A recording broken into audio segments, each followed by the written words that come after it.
اور وہ اپنی پوری کوششیں اس کام میں کھپاتا ہے۔ پیغمبر کی دعوت کے آنے کے بعد جب لوگ ایمان نہیں لاتے اور مسلسل مخالفت کرتے ہیں تو پھر جب ان کی مدت پوری ہو جاتی، مہلت ختم ہو جاتی، تو پھر ان پر عذاب آ جاتا ہے اور پھر بیک وقت قوموں کو ختم کر دیا جاتا ہے۔ جب کسی پیغمبر کے مشن کی تکمیل ہو جاتی ہے تو پھر اس کی قوم زمین پر زندہ رہنے کا حق کھو دیتی ہے۔ یہی وجہ ہے کہ پچھلے پیغمبروں کی اقوام پر ایسی آفتیں اور عذاب آئے کہ جن کے بعد وہ سراسر ختم کر دی گئی۔ کفار مکہ کو بھی بار بار اس بات کی دھمکی دی جاتی رہی کہ تم مان لو ورنہ تمہارے ساتھ بھی وہی ہو سکتا ہے جو تم سے پہلی قوموں کے ساتھ ہوا۔ ان میں سے بہت سے لوگوں نے اس بات کو سن کر غور و فکر کیا، اسلام قبول کیا، لیکن کچھ لوگ ابھی تک ایسے باقی تھے کہ جن پر حجت تمام ہو چکی تھی لیکن وہ اسلام نہیں لائے تھے۔ اب چونکہ آپ آخری نبی تھے، آپ کی قوم کو یکسر ختم کرنا مقصود نہ تھا، کیونکہ آپ دین کی تکمیل کرنے کے لیے آئے تھے، آپ کے بعد کسی اور پیغمبر کو نہیں آنا تھا۔ اس لیے آپ صلی اللہ علیہ وسلم نے اپنا پیغام دیا، اپنا مشن مکمل کیا، اور جب دین مکمل ہونے کے مرحلے پر پہنچا اور اتمام حجت ہو گئی اور پھر بھی لوگ انکار کی روش پر قائم رہے، اور نہ صرف یہ کہ انکار کی روش پر بلکہ مسلسل خیانت اور بدعہدی کرتے رہے، تو ایسے میں پھر ان کو الٹیمیٹم دیا گیا، کیا کہ اب تم 4 مہینے کے اندر اندر اپنی اصلاح کر لو یا پھر یہ جگہ چھوڑ جاؤ یا پھر تمہارا خاتمہ کر دیا جائے گا۔ اور یہ خاتمے کی دھمکی جو تھی یہ دراصل اعلان جنگ نہیں تھا، عذاب الہی تھا، کیونکہ اب ان کی مہلت پوری ہو گئی تھی۔ جیسے گزشتہ انبیاء کے ماننے والوں کی مہلت پوری ہوئی تھی تو ان پہ عذاب آئے تھے، تو یہ بھی ان کے لیے ایک طرح سے عذاب کا وقت تھا۔ اب دیکھیں کہ ان کو کئی سال تک مکہ میں سمجھایا گیا، پھر مدینہ جانے کے بعد بھی طرح طرح کے معجزات ان کے سامنے آئے، دین کی حقانیت واضح ہو گئی، لیکن پھر بھی انہوں نے عقل سے کام نہیں لیا، تو اب ان کو لاسٹ وارننگ دی جا رہی ہے۔ اور اس میں بھی پھر یہ نہیں کہ وارننگ دیتے ہی یکا یک ان کو ختم کرنے کے لیے آگے مسلمان، نہیں، پھر بھی انہیں 4 مہینے تک سوچنے کا موقع دیا گیا۔ توبہ کا دروازہ آخری وقت تک کھلا رکھا گیا، اور جن قبائل نے معاہدے نہیں توڑے تھے ان کو پھر الگ کر لیا گیا، ان کا معاملہ مختلف رکھا گیا، ان سے معاہدے نبھائے گئے۔ تو یہ خاص طور پر ان لوگوں کے ساتھ معاملہ کیا جا رہا تھا جنہوں نے معاہدہ کر کے پھر اس میں خیانت کی تھی۔ براءۃ، اعلان برات ہے، معاہدہ توڑا جا رہا ہے، من اللہ و رسولہ، اللہ اور اس کے رسول کی طرف سے۔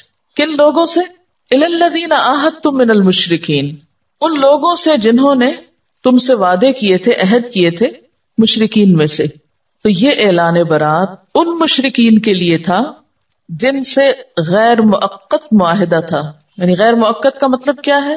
کسی وقت کی لمٹ کے ساتھ نہیں تھا، ان لمیٹڈ تھا، یا پھر 4 ماہ سے کم کا تھا، یا جن سے 4 ماہ سے زیادہ ایک خاص مدت تک تھا لیکن ان کی طرف سے عہد کی پاسداری کا اہتمام نہ تھا۔ ان سب کو 4 ماہ مکہ میں رہنے کی اجازت دی گئی۔ اب چونکہ مکہ فتح ہو چکا تھا تو کسی بھی ملک کے فتح ہونے کے بعد پھر حکم اور قانون کس کا ہوتا ہے؟ فاتح قوم کا۔ اور تھوڑا سا اگر آپ اور پیچھے چلیں تو بات مزید واضح ہوگی۔ اللہ سبحانہ وتعالیٰ نے حضرت ابراہیم علیہ السلام کو مکہ میں کیوں بھیجا تھا؟ توحید کے پیغام کو عام کرنے کے لیے پوری دنیا تک۔ اور جب انہوں نے آ کر اس گھر کو بنایا اور اس وادن غیر ذی زرع، ایک بے آب و گیاہ ویران وادی کو بسایا، تو کیا کہا تھا انہوں نے؟ رب اجعلنی مقیم الصلاۃ ومن ذریتی ربنا تقبل دعا ربنا اغفر لی۔ پھر اس کے علاوہ پیچھے بھی آپ نے ایک دعا پڑھی تھی سورۃ البقرہ میں، ربنا وابعث فیہم رسولا منہم یتلو علیہم آیاتک ویعلمہم الکتاب والحکمۃ ویزکیہم انک انت العزیز الحکیم۔ اے ہمارے رب، ان میں انہی میں سے ایک رسول بھیج جو ان کے پاس تیری آیات پڑھے، انہیں کتاب و حکمت سکھائے اور انہیں پاک کرے، یقیناً تو غلبے والا اور حکمت والا ہے۔ اللہ تعالیٰ نے اس خطے کو کس لیے چنا تھا؟ اپنے پیغام کے لیے، اپنے دین کے لیے۔ یہ پوری دنیا میں ایک مرکزی حیثیت رکھتا تھا۔ اس کے لیے حضرت ابراہیم علیہ السلام نے قربانی کی تھی، اور پھر اس کے بعد نسل در نسل ایک ایسے ماحول میں رکھ کر، جیسے بنی اسرائیل کو میدان طی میں رکھ کر ان کی ایک خاص انداز سے پرورش کی گئی تھی، تو بنی اسماعیل کو بھی اس بے آب و گیا وادی میں رکھ کر ایک خاص انداز سے تیار کیا گیا تھا کہ ان کے ذریعے پھر پوری دنیا تک پیغام اللہ کے دین کا پہنچایا جا سکے۔ اب وہ وقت آ چکا تھا کہ جب آپ صلی اللہ علیہ وسلم اس جگہ پر دین کی تکمیل کریں، یہاں سے شرک کو باہر کریں اور دنیا میں ایک مثالی ریاست قائم کر کے دکھا جائیں۔ کیا اللہ کا حق نہیں کہ زمین پر اس کا نام لیا جائے؟ کیا اس کے ذمے نہیں کہ وہ بندوں کی ہدایت کا انتظام کرے اور ایک مکمل دین عملی شکل میں زمین کے ایک خطے پر نافذ کر کے دکھائے؟ اس کی تکمیل کے لیے یہ جگہ چنی گئی۔ اللہ کا حق تھا کہ زمین پر اس کی عبادت کی جائے اور اس کے لیے ایک مثالی نمونہ قائم کیا جائے اور مثالی افراد تیار کیے جائیں، اور وہ تیاری ہو چکی تھی۔ اب یہ آپ یوں سمجھیے کہ 20-21 سالہ کوشش، کیونکہ 9 ہجری ہے نا، 20-21 سالہ کوشش اب اپنے اختتام کو پہنچ رہی ہے، مشن مکمل ہو رہا ہے، لہٰذا اب اس جزیرے کے اندر مشرکین کے رہنے کی کوئی گنجائش نہیں۔ جو باتیں میں نے اب تک کی یہ آپ کو کسی تفسیر کی کتاب میں اس طرح اکٹھی نہیں ملے گی، کیونکہ میرے اپنے ذہن میں جو سوال پیدا ہوا کرتے تھے اور جو الجھنیں اور کشمکشیں تھیں ان کو میں نے ادھر سے پڑھ کے ایک ذہن بنایا اور اس کے مطابق آپ سے بات کی ہے، اس لیے ان باتوں کو ذرا دوہرا لیں۔ نمبر 1 تو بات یہ ہے کہ جیسے ہر انسان کی زندگی ہے نا ایک مقرر 20 سال 30 سال 40 سال، ایسے ہی ہر قوم کی ایک زندگی ہوتی، عام قوموں کی بھی ہوتی ہے، لیکن خصوصاً ان قوموں کی جن کی طرف براہ راست نبی آتے ہیں، جیسے قوم نوح، قوم عاد، قوم سمود، قوم لوط، یہ بہت سی اقوام گزری۔ ان سب کے ساتھ کیا ہوا تھا؟ ان کے انبیاء نے کیا کیا تھا؟ سب نے آ کر اللہ کا پیغام پہنچایا، قوم نے نہیں مانا، خوب سمجھایا، پھر بھی نہیں مانا۔ حضرت نوح علیہ السلام کے بارے میں آپ دیکھیں کہ 950 سال سمجھایا، اور جب وہ نہیں مانی قوم تو پھر کیا ہوا؟ اللہ کا عذاب آنا چاہیے تھا کہ نہیں؟ کیونکہ وہ پیغمبر کہتے تھے یا رب اگر آپ اس قوم کو چھوڑیں گے یہ بعد والوں کو پھر گمراہ کر دیں، ان میں سے کسی کو نہ چھوڑ، رب لا تذر علی الارض من الکافرین دیارا۔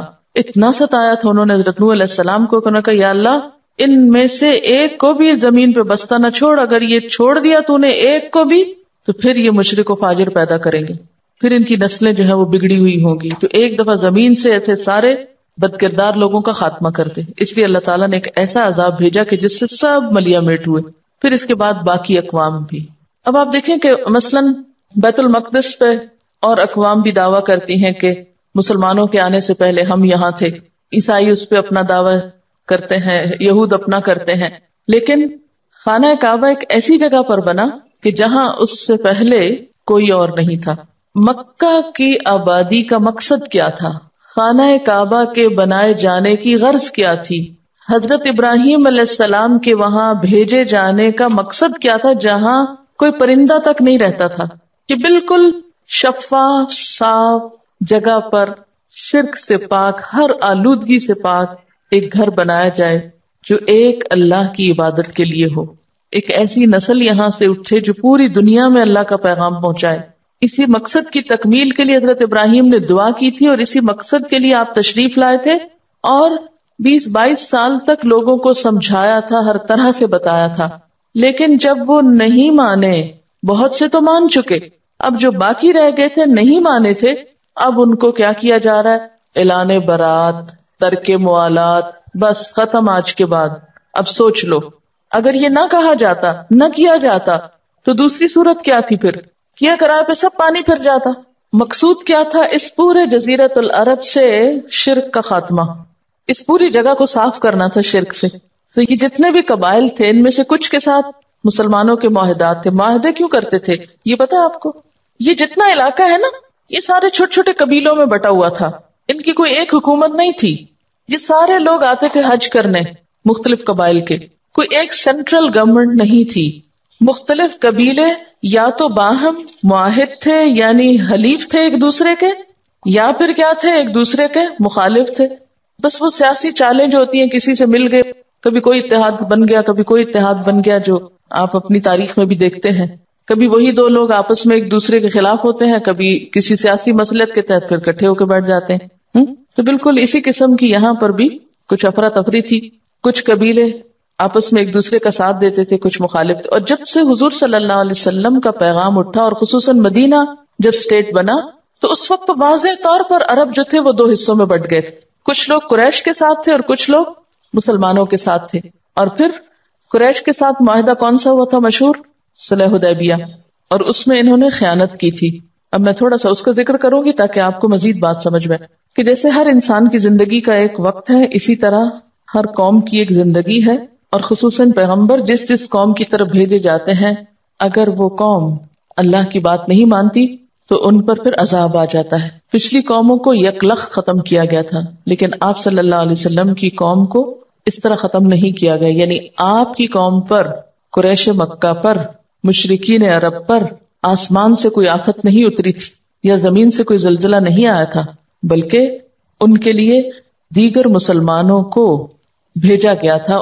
ان کے کلے کمے کے لیے مسلمانوں ہی کو مسلط کیا گیا تھا. اور یہ مسلمانوں کا ان پر آنا دراصل کیا تھا؟ ایک طرح کا عذاب الہی تھا، جو نتیجہ تھا کس چیز کا؟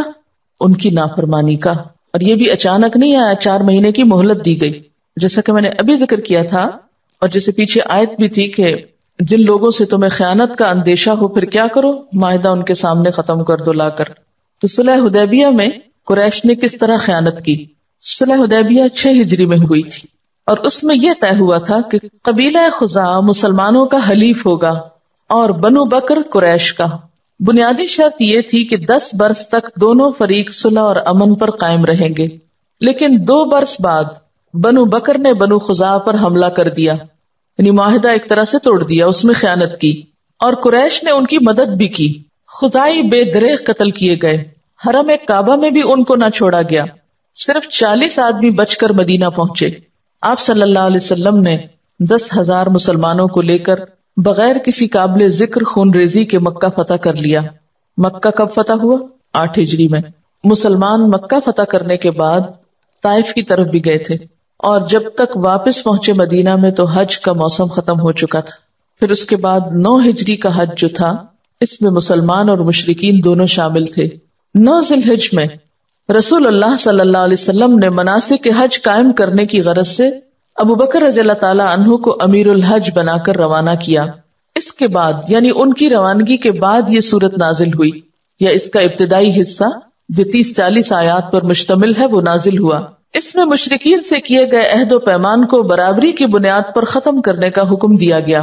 اس حکم کے آ جانے کے بعد رسول اللہ صلی اللہ علیہ وسلم نے سیدنا علی بن ابی طالب رضی اللہ تعالی عنہ کو روانہ فرمایا تاکہ وہ آپ کی جانب سے اس کا اعلان کر دیں. ایسا کیوں کیا گیا تھا؟ ایسا اس لیے کیا گیا کہ خون اور مال کے عہد و پیمان کے سلسلے میں عربوں کا دستور یہی تھا کہ یا تو آدمی خود اعلان کرے یا اپنے خاندان کے کسی فرد سے اعلان کروائے. خاندان کے باہر کے آدمی کا کیا ہوا اعلان قبول نہیں کیا جاتا تھا. سیدنا ابو بکر رضی اللہ تعالی عنہ سے حضرت علی کی ملاقات وادی زجنان میں ہوئی. سیدنا ابو بکر نے دریافت کیا کہ امیر ہو یا مامور، یعنی آپ پیچھے سے جو بھیجے گئے ہیں، کیا مجھے ہٹا کر آپ کو امیر بنا کر بھیجا گیا ہے یا مامور، آپ میری قیادت میں چلیں گے؟ سیدنا علی رضی اللہ تعالی عنہ نے کہا نہیں بلکہ مامور ہوں. پھر دونوں آگے بڑھے. سیدنا ابو بکر نے لوگوں کو حج کرایا. جب 10ویں تاریخ یعنی قربانی کا دن آیا تو سیدنا علی بن ابی طالب نے جمرہ کے پاس کھڑے ہو کر، جمرہ کیا ہوتا ہے؟ جس کو پتھر مارتے ہیں نا، رمی جمار جو ہوتی، جمرہ کے پاس کھڑے ہو کر لوگوں میں وہ اعلان کیا جس کا حکم رسول اللہ صلی اللہ علیہ وسلم نے دیا تھا، یعنی تمام عہد والوں کا عہد ختم کر دیا اور انہیں 4 مہینے کی مہلت دی. اسی طرح جن کے ساتھ کوئی عہد و پیمان نہ تھا انہیں بھی 4 مہینے کی مہلت دی. البتہ جن مشرکین نے مسلمانوں سے عہد نبھانے میں کوئی کوتاہی نہ کی تھی اور نہ مسلمانوں کے خلاف کسی اور کی مدد کی تھی، ان کا عہد ان کی طے کردہ مدت تک برقرار رکھا گیا. سیدنا ابو بکر رضی اللہ تعالیٰ عنہ نے صحابہ کرام کی ایک جماعت بھیج کر یہ اعلان عام کرایا کہ آئندہ سے کوئی مشرک حج نہیں کر سکتا. یعنی ان آیات کے ساتھ اور کیا تھا؟ 4 اور باتیں تھیں. نمبر 1، آئندہ کوئی مشرک حج نہیں کر سکتا. نمبر 2، کوئی ننگا آدمی بیت اللہ کا طواف نہیں کر سکتا.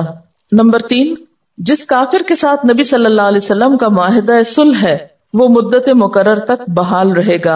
اور نمبر 4، جن کے ساتھ کوئی معاہدہ نہیں ان کے لیے 4 ماہ کی مدت ہے، یا تو وہ اسلام لے آئیں اور وہ جنت میں داخل ہوں گے یا پھر یہاں سے چلے جائیں. اس سال کے بعد مشرک اور مسلمان جمع نہ ہوں گے. تو اس سے کیا پتہ چلتا ہے کہ اعلان کس نے کیا؟ سیدنا علی رضی اللہ تعالیٰ عنہ نے کہاں پر کیا؟ جمرہ کے پاس. کس دن کیا؟ 10 ذی الحج کو. یہ جگہ اور یہ دن کیوں چنا گیا اس اعلان کے لیے؟ اس کی وجہ یہ تھی کہ جو اعلان حج کے موقع پر ہوتا تھا وہاں سے پورے عرب میں خود بخود پھیل جاتا تھا. یعنی اس دن میں سب لوگ میکسیمم اکٹھے ہوتے تھے، وہاں پر ان کی شعر و شاعری کی مجلسیں ہوتی تھی، تو اہم فیصلے اور اہم اعلانات وہیں ہوا کرتے تھے. اگر یہ اس موقع پر اعلان نہ ہوتا تو آپ دیکھتے کہ آپ صلی اللہ علیہ وسلم کو سارے عرب میں اس اعلان کے کروانے کے لیے کس قدر مشکل کا سامنا کرنا پڑتا، شاید پورا سال لگ جاتا سب تک بات پہنچاتے. تو حج کا اجتماع اس لحاظ سے بہت اہم اجتماع تھا کہ وہ بات جو پورے عرب تک پہنچانا مقصود ہوتی وہ وہیں پر کر کے سب تک پہنچا دی جاتی. پھر آپ دیکھیں کہ براءتن کے بعد الہ کا لفظ بھی آتا ہے، براءتن من اللہ ورسولہ الہ، یعنی اگر یہ نہ بھی ہوتا تو بات بنتی، لیکن الہ کے ساتھ ایک اور تاکیدی پہلو بھی نکلتا ہے کہ یہ ایک طرح کا ابلاغ بھی ہے، پہنچا دینا بھی ہے. براءتن من اللہ ورسولہ، اعلان برات ہے اللہ اور اس کے رسول کی طرف سے، الی الذین عاہدتم، ان لوگوں کی طرف جن سے تم نے عہد کیا، معاہدے کیے، من المشرکین، مشرکین سے. اب ان کو کیا کہا جا رہا ہے؟ فسیحوا فی الارض 4 اشہر، پس سیر و سیاحت کرو زمین میں 4 مہینے. سیحو لفظ سیاحت اسی سے نکلا ہے، سائحون پیچھے آپ پڑھ چکے ہیں. سیر و سیاحت کرو زمین میں 4 مہینے، چل پھر کر دیکھ لو، گھوم پھر لو، حق کو معلوم کر لو. وَاعْلَمُوا، اور جان لو، انکم غیر معجز اللہ، کہ بے شک تم اللہ کو عاجز نہ کر سکو گے، تم اللہ سے کہیں بھاگ کر نہیں جا سکتے. یہ مہلت اس لیے نہیں دی جا رہی تھی کہ ابھی تمہارے خلاف کاروائی نہیں ہو سکتی اس لیے مسلمان تم کو 4 مہینے کا ٹائم دے رہے ہیں، بلکہ اس مہلت کا مقصد تمہاری بھلائی اور خیر خواہی ہے کہ جو شخص غور و فکر کر کے ادھر ادھر گھوم پھر کر حق کے بارے میں اچھی طرح سوچنا سمجھنا چاہے وہ سمجھ لے، جو توبہ کر کے مسلمان ہونا چاہے وہ مسلمان ہو جائے. فسیحوا فی الارض 4 اشہر، 4 مہینے ہیں تمہارے پاس، اچھی طرح غور کر لو، اور غور کر کے مسلمان ہی ہونا. تمہیں پتا ہونا چاہیے کہ تم کفر پر باقی رہ کر اللہ کا کچھ نقصان نہ کر سکو گے. وَأَنَّ اللَّهَ مُخْزِي الْكَافِرِينَ، اور بے شک اللہ کافروں کو رسوا کرنے والا ہے. یعنی اگر تم نے حقیقت کو پہچان کر قبول نہیں کیا تو نمبر 1 کہیں بھاگ نہ سکو گے، نمبر 2 رسوائی تمہارا مقدر ہوگی. یعنی ساتھ ہی نصیحت بھی کی جا رہی، مہلت بھی دی جا رہی ہے، اور پھر خبردار بھی کیا جا رہا ہے.